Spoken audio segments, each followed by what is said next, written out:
Donc, exercice 40. Donc, on me dit quoi? On me dit que Fanny va faire une course de vélo.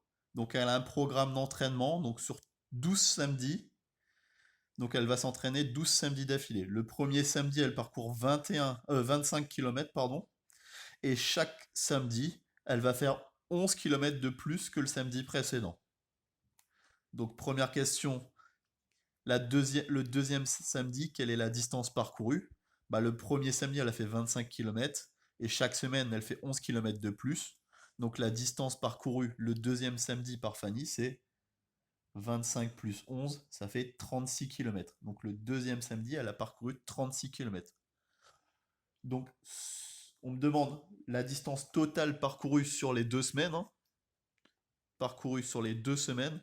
Bah, la première semaine, elle a parcouru 25. La deuxième, elle a parcouru 36. Donc au total, elle a fait 61 km. Voilà. Donc on arrive à la question 2. Ici, on me demande de compléter cet algorithme de façon à ce que t, la variable, à la fin, ça me donne le nombre total de kilomètres que Fanny a fait pendant ses 12 semaines d'entraînement. Donc ici, on va avoir d qui correspond. Bah, T, on a dit c'est le total. Donc D, il manque quoi? Bah, D, si on regarde la question précédente, c'est la distance parcourue chaque samedi. Donc la première semaine, combien elle a parcouru? Donc la première semaine, elle a parcouru 25 km. Ok? Ici, avant de parler du total, on va regarder le I. Le I, il varie de 2 à 12. Donc en fait, dans la boucle ici, on va regarder seulement ce qui se passe entre la semaine 2 et la semaine 12. Donc ici, dans le total, souvent on commence à 0, mais ici, étant donné qu'on regarde seulement ce qui se passe entre la semaine 2 et la semaine 12, bah, je vais déjà me souvenir que bah, la première semaine, elle a fait 25 km. Donc ici, je vais pas commencer à 0, mais à 25. Donc ici, comment on calcule la semaine suivante, le nombre de kilomètres qu'elle a fait? Bah, c'est tout simplement la distance qu'elle a fait la semaine d'avant, plus 11. Comment je fais pour avoir le total?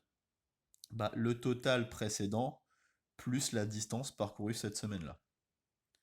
Donc voilà comment j'ai mon total sur les 12 semaines.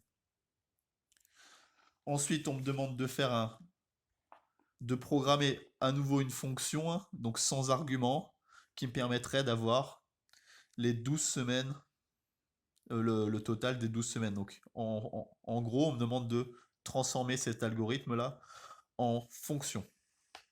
Donc bah, puisque c'est une fonction, on commence par def, on va lui donner un nom à cette fonction, donc on va mettre def distance par exemple, hein. On me dit sans argument, donc rien dans les parenthèses. Donc qu'est-ce qu'on a?